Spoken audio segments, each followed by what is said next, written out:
You are listening to the Pencil and Paper Podcast Network. Visit pencilandpaperproductions.podbean.com to find more great podcasts. I'm Katrina, and I love anime.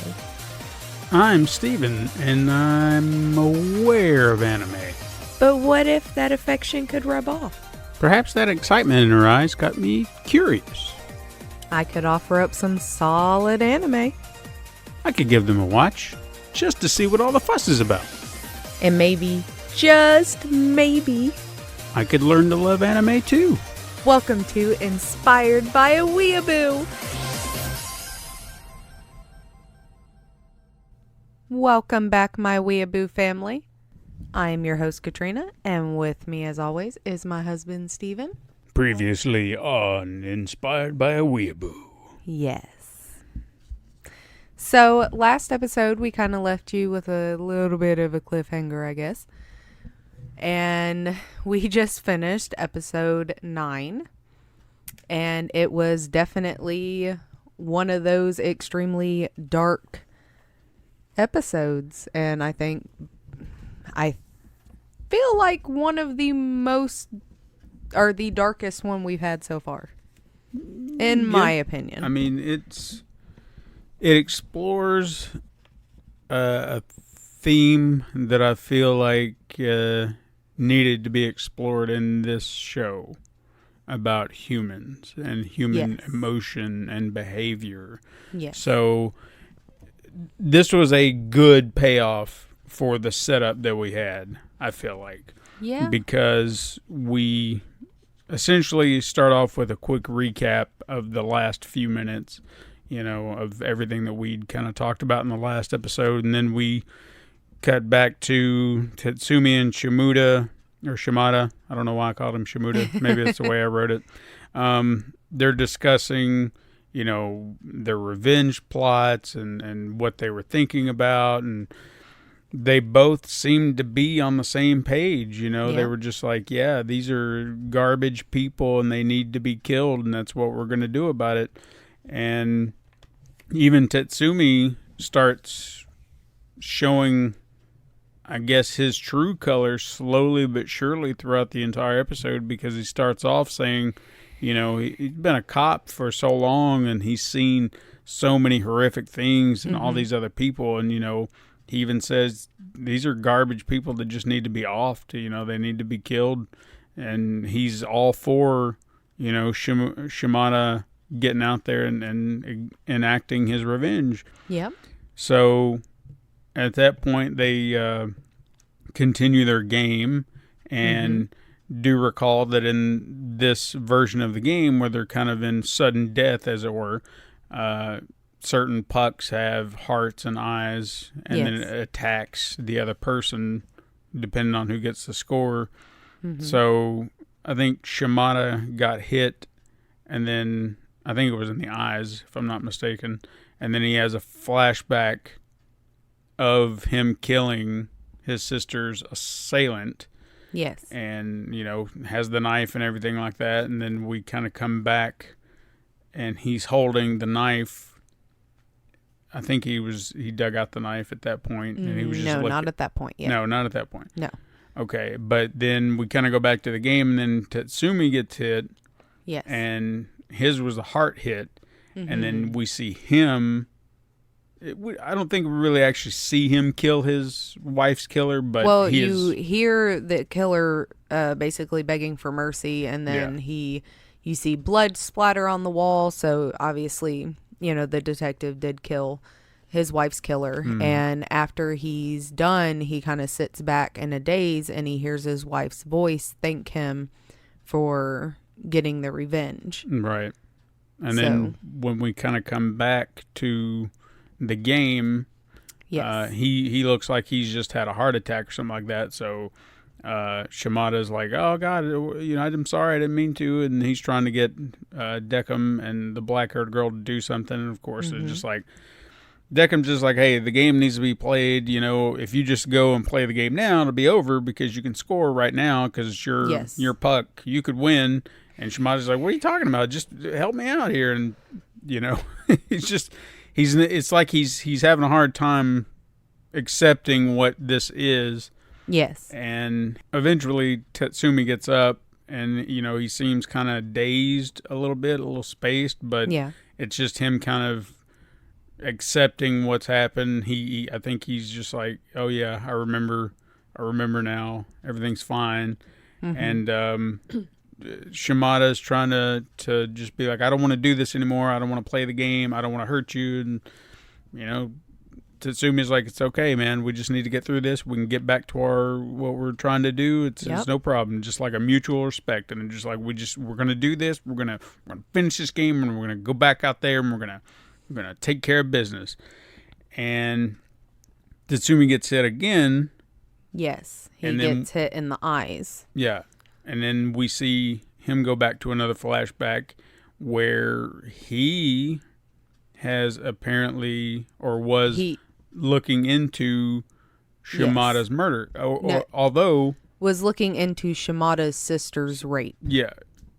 And we kind of get a glimpse that he's not doing this on the job because he's not wearing his usual... I guess what you would consider detective uniform, the trench coat and the whole thing. He just looks like he's in casual clothes. Mm-hmm. But you see that he saw or was looking at, the sister, saw her file, saw the rapist file. Mm-hmm. And then it kind of comes back around that we find out that Shimada killed Tatsumi.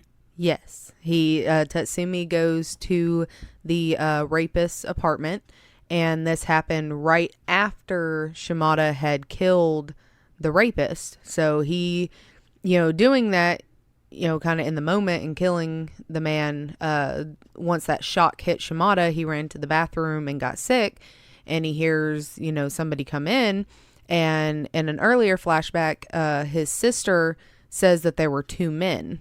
So already Shimada knows that there's another person. So he sees the detective and he stabs him and, kills him. Mm-hmm. And the detective, realizes he's dead. And you go through the whole spiel of, they come to the realization of what this place is. And Deckham confirms it. Well, Shimada does not have all of his memories back just yet. Yeah. And as he's kind of sitting there trying to grasp what's going on, Tatsumi makes the comment that, he killed him and, there was worse ways to go and all this kind of stuff. And you're just kind of like, oh shit, he might have made a mistake. Yeah. Well, then you find out, no, Tatsumi was the other man. And he's basically been hunting down all these bad people. But in order for him to judge them, he let Shimada's sister get raped and watch the entire thing. Mm-hmm. So he was the second person that she saw. So Shimada technically got his revenge on both people without actually realizing it. Yeah. And then once that realization came about, he snapped and went to attack Tatsumi, and of course Deckham intervenes in his usual webbed way, and then Tatsumi just, he is just stone cold. Cold bastard. He's just like, hey, it had to be done. He's like, I'm sorry that this happened, but I need to know, and it's like he's trying to justify his actions. Yes, to because kill he criminals. Obviously is killing criminals. Definitely takes on a whole Punisher vibe, mm-hmm. but without the moralness of Punisher. Yeah, because he doesn't stop it beforehand. He says in order for him to judge somebody, because he tries comparing himself to Deckham, in order for him to judge someone, there has to be a crime committed, and it wasn't enough for this man to beat Shimada's sister and everything. He had to rape her. And it's kind of it's a very sick and twisted way of looking at stuff. Yeah. Because he could have killed the man right then and there for attacking her. He knew that he had attacked other women, mm-hmm. that he had been stalking other women, but he let this poor woman be attacked and beaten and raped, and then went on to hunt him down to kill him. So, I mean, in all honesty, the man is responsible for everything with Shimada, because he killed himself in that moment, if you think about it. Yes. In some ironic twist, by allowing that to happen, he sealed his fate. Yes. Which is, interesting way to kind of, the narrative goes in that way. But yes. Shimada, I mean, oh man, I want to kill him. He's just enraged. And Deckham says, hey, I can allow that, if you want. And the black-haired girl kind of is like, whoa, what are you doing? What are you trying to do? He's like, I have to, see their emotions. I have to judge them. And, if this is a way to do it, then that's what I'm going to do. So he swaps places with Tatsumi and Shimada, or puts them in different scenarios. So now Tatsumi is hanging by the webs, and he gives Shimada the knife and then a bunch of the pucks with the hearts and stuff like that. And he's just like, here you go. You can, granted you can't kill him, but you're more than welcome to stab away. Inflict pain on him. Right. But the black-haired girl's like, you can't do that. What are you doing? Just calling him out is like, this is ridiculous. You can't do that. Yeah. And he just continues on with, I need to see how he's going to act in this situation so I can pass my own judgment. And it's really funny because it's very parallel in some way to what Tatsumi did. He has to set this up just to have his judgment. Yeah. So it's very interesting how that goes. That's what the black-haired woman calls him out on. She tells Deckham that, well, you're no better than this guy. Yeah. I mean, because he could have judged him. I mean, either way, obviously, murder is wrong. Duh. Yeah. But, I mean, as of right now, I guess Deckham's looking at it as in, is he going to take it to this dark place and want to inflict pain on somebody who's already dead, knowing it's not going to fix anything. Right. You're just going to do it because of the darkness and the hatred and everything in your heart. Or are you just going to let it go and be at peace with it? Yeah, I mean, because in that moment he can easily become redeemed and show that he can be at peace. And he does kind of take a second, because as he goes to stab the pucks, the black-haired woman, grabs a hold of him and is pleading with him, don't do this. You are being judged right now. Your soul is being judged. It's on the line. If you do this, you're going to go to the void. She's like, there is no heaven and hell. She's like, you could be reincarnated and see your sister in another form. You can be with her again. Yeah. And, he understands that, and he stops and, is weeping and is remorseful. And then Tatsumi, just being the cold-hearted bastard that he is, keeps egging him on. Like, he wants him to stoop to his level. He wants him to be as broken and just as heartless as he is. And as he's egging him on, Shimada starts having those flashbacks of his sister and when she was little. And I mean, he's been the only person there for her because their parents were gone. He raised her. I mean, you see in the credits, he worked his ass off. Oh, and before, no, don't gloss that over, because I loved how they did that transition into the credits, because it wasn't the normal way of ending the show this time. It's like the moment Shimada went to stab that puck, like the moment he snapped, the puck hit, and then the credits just started rolling, music started rolling, and then we get these flashbacks of everything he just gave up. This possibility of ever seeing his sister again, and all these memories and him being broken. And it's just one thing, though, that I just want to touch on. They never did say how he died. They did not. So you see him. I mean, I guess you could view it if he died. If the premises of the show holds true and two people have to die at the same time to be able to come in the pairs like they do, then, I mean, it could have just been, I mean, even though he was a young man, all the trauma and everything he went through, and killing 2 people and just the exhaustedness of it all. I mean, could have just been too much for his body to handle, and he could have just died right there with the detective. Yeah. Because after he stabs him, he just says, I did it, to kind of talking to himself, but in a way to his sister. He's like, I did it. I got my revenge. And then it just kind of stops. Like, you don't see him get up. You don't see him move or anything like that. He's just still kind of laying on the detective. Yeah. So I always took it as in, well, maybe his heart gave out. Maybe he had just been so ragged, not eating, not, doing anything. All that he was worried about was seeking revenge and everything else, that he just kind of, it was just too much for him. Yeah. So, I mean, regardless, I take it as they died relatively at the same time. Mm-hmm. But it was just because as all these beautiful flashbacks are coming back in the credits of, him and his sister when they were little, and, him taking care of her, him making her food, and just being there, seeing her off to school, seeing her grow and everything else. You also see him and the black-haired woman, there's no dialogue, but she's, pleading with him and crying, and he's crying. And with each puck that breaks, you see Tatsumi and the pain inflicted and blood flying everywhere. And it's like with each puck breaking, each happy memory is just going away. And at the end of it, once it's all done, Shimada goes to that dark place, just like Tatsumi.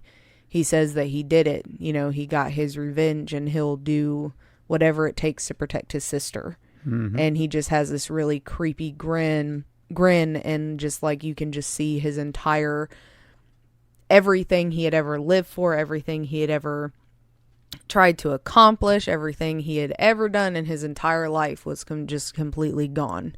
Yeah. Tatsumi broke him in every way imaginable. And what's interesting about it on that front as well is that even Deckham seems kind of broken by it all, because at the end, the black-haired girl is just sitting there, ragging on him, and he just seems like he can't wrap his head around just what happened. Yes, because as everything's going on before, the end of the episode, she's yelling at Deckham and telling him, like, you can't understand what we go through.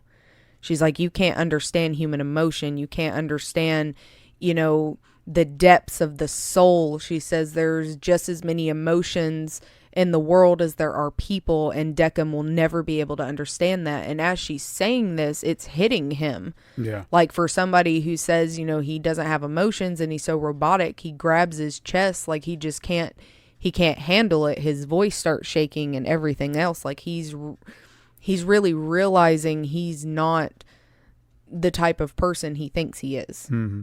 And I think that was where we really see his human emotions finally coming through, because this was a moment that he was being called out. This is a moment that he'd never really experienced at this point, because, like you've said before, he knows his job. He just does his job, and that's the type of person he was. But then now he's the one thing he's, I guess you could say, prided himself in for the most part, and now someone's telling him he's doing it wrong. Yes. And calling him out as to how he's doing it wrong and all this other stuff. It really hit him, and he just didn't know what to do. So I'm interested to see where he is in his head in the next episode. Mm-hmm. But I think it was heavily implied, clearly at the end, that both of them got sent to the void. Yes. Because, at that point, there's no redeeming those two. No. And again, I think it was a great study on that type of behavior, because I think you can have a lot of those conversations with people, and I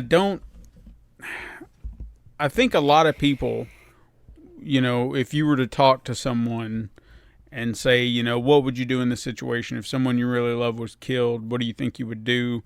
You may have some people be like, I'll go hunt that sumbitch down and I'll kill him. Or you have other people and say, I don't know. I just, hopefully justice will prevail. Mm-hmm. But I also feel that what we say in the moment is not what we would do in the moment. No. Like, if that happened, how would you react?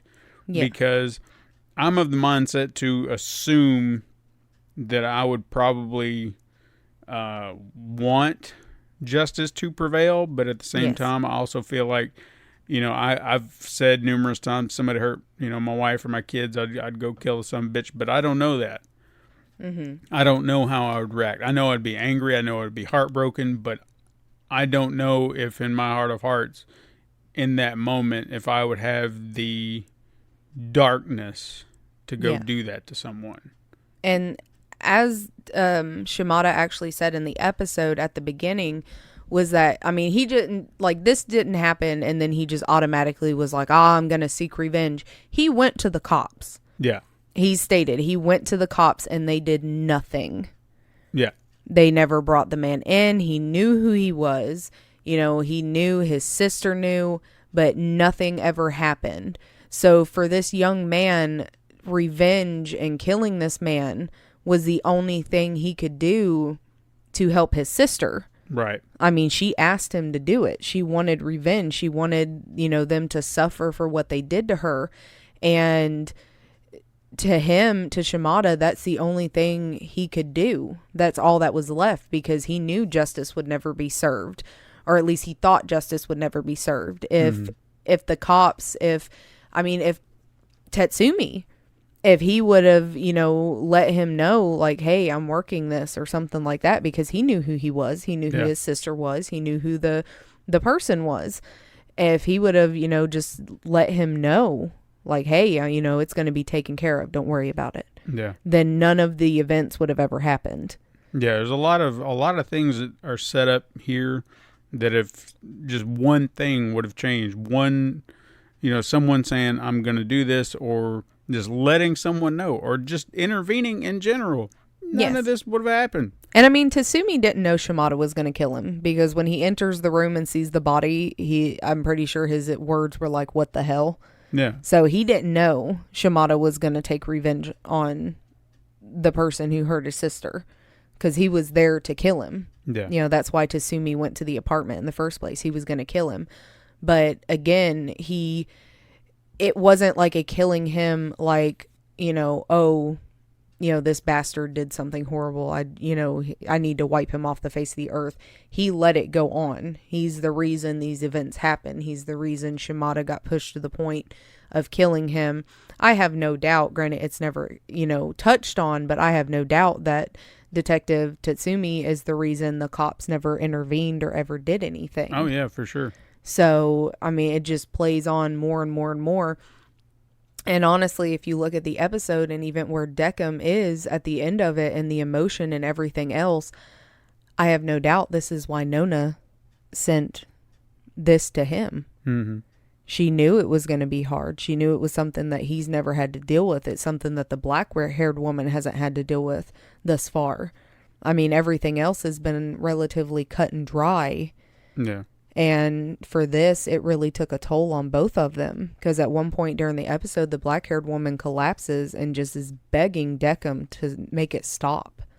And what I would actually find more interesting, because I feel like his judgment would have been the same regardless, sending them to the void. But where would he be in his mindset had the black-haired girl not been there? Because I don't know if he would have had those realizations about himself. But I still feel like he would have had that set up to where Shimada lost it.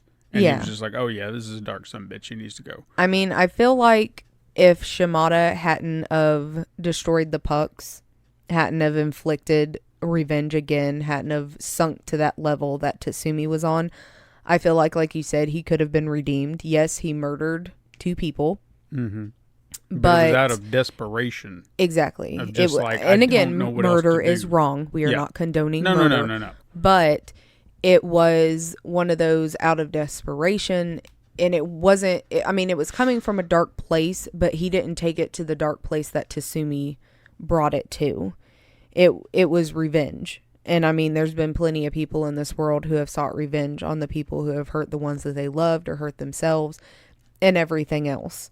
So it was one of those, well, yes, he killed somebody, but it didn't make him, I guess, as much of a murderer as Tatsumi was. Yeah. Because Tatsumi would set up the pieces and let them fall into place just so he could murder somebody. Because that man who, hurt Shimada's sister, he could have stopped it. He didn't have to kill him. Mm-mm. He could have stopped it. The man could have went away, and he could have went to jail, prison, whatever, for the rest of his life. And, he wouldn't have sunk to that dark level, but he did. He let it. He wanted to kill people. He had that want, that need. He was no better than the people he was killing. Yeah. He's basically a serial killer. Yeah. You think of it like Dexter. Yeah. Yeah. But at least Dexter, I love Dexter, so I'm not going to say like he's super horribly dark or anything. He is, but you gotta love him. But yeah, you understand their motives. Yes, but Dexter also didn't let things fall into place. No, so he kind of sought people out. Yeah, he would stop it before it happened. But with Tatsumi, he let those things happen. Mm-hmm. He let everything fall into place just so he could murder somebody. Shimada was spur of the moment, and he felt remorse for it. Yeah. So I have no doubt that if he hadn't have destroyed the pucks, he probably could have been redeemed and got to be reincarnated, just like the black-haired woman said. Yeah. So it was definitely a very dark and emotional episode. Mm-hmm. Yeah, for sure. And you can't really, I'm on the side of Shimada in every way. Because, like you said, if you were ever put in that situation or anything like that, you don't know what you're going to do unless you're put in that situation. You can talk about it all day, but you'll never know until you're there. Exactly. And even being, people, it's an anime. And it's no different than like the movies or anything like that. You get drawn into it. Yeah. You can have deep discussions. You can have emotions on it and everything else because it pulls at your heartstrings. It makes you feel things that, you probably wouldn't normally feel.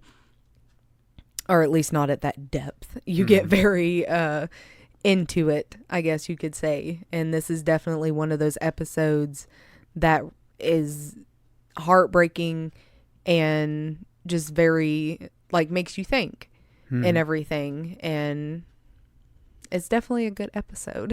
So yeah, it's definitely deep. Yes, and it even though they both did heinous things, you still feel sorry for at least Shimada. Because once you find out the type of person that Tatsumi turned into after his wife died and after he's, had his revenge and everything, you can't feel sorry for him anymore. Yeah. Because in that point, he's no longer a human. Yeah. And your most basic emotions and needs and everything else, those all went out the window. Yeah, so at least with Shimada, he was, after he killed that man, he was upset and everything else. It was a spur of the moment type thing. And you could see that remorse and you could see everything that was going into it, but he had to do it to protect his sister. And it makes you feel for him. Yeah.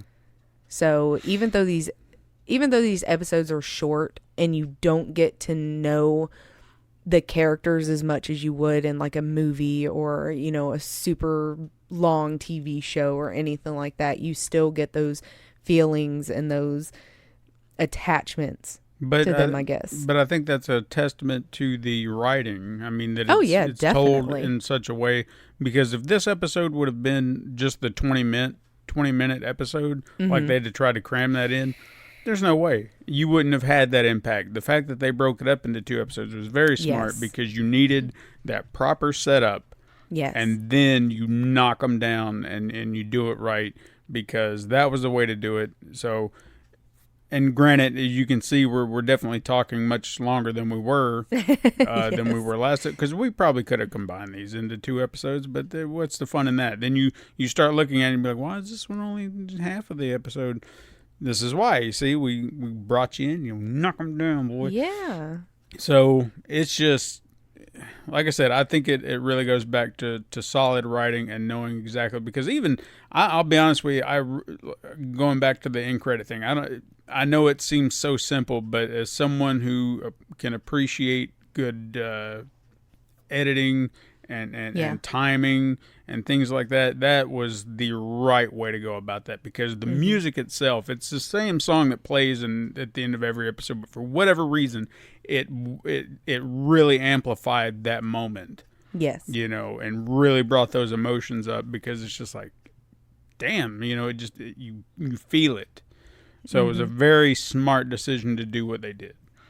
Yes. Well, everybody, we have 3 episodes left of Death Parade. Which means one more week of Death Parade. So one more week. Or inspired by a Weeaboo. But you know what? We'll talk about that later on. You know what we mean. But one more solid week of episodes. And in these episodes, it's going to be more of an emotional roller coaster. I'll just let you know that right now. And we are going to see, more into the black-haired lady. We're going to learn about who she is, what happened to her, and everything else. And we're going to get it all wrapped up and see, where the characters fall in the final episode. And I can't wait to hear your overall opinion of the entire series, because again, it is a very good series and I'm just excited. I mean, 3 more episodes and it feels like we just started. So but that's what you get with, a short 1 season anime. But it's been an extremely emotional roller coaster, and anybody who has watched this anime knows exactly what I'm talking about. So stay tuned for, the next 3. But, you can find us on Pencil and Paper Podcast Network. We're on Apple Podcasts, Podbean, Spotify, Stitcher, Google Play, wherever you find your podcast. Or you can go to youtube.com/Pencil and Paper Productions. And see, I'm getting her to do it this time. Yeah, look at me. I'm learning there real good. But yeah, if you got an anime you want us to watch, if you got comments about, the podcast or anything you think we should change or that we could do better or anything like that, let us know. It is my first podcast, so I'm open to suggestions. Just don't be hateful, because, I get blocked. Haters be hating. Yeah, haters be hating. But yeah. So, like always, my Weeaboo family, I love you. Send you all the love in the world. And we will see you next time. One more step wouldn't make me free. I could fall into the darkness, realize that I am just so afraid. I don't want to destroy life. Remember, I'm not gonna make it. Is it ever strong enough? Can't see the way to go. I've been so alone. My body's something wrong. I can't forgive this anymore. This has been a Pencil and Paper Podcast Network production.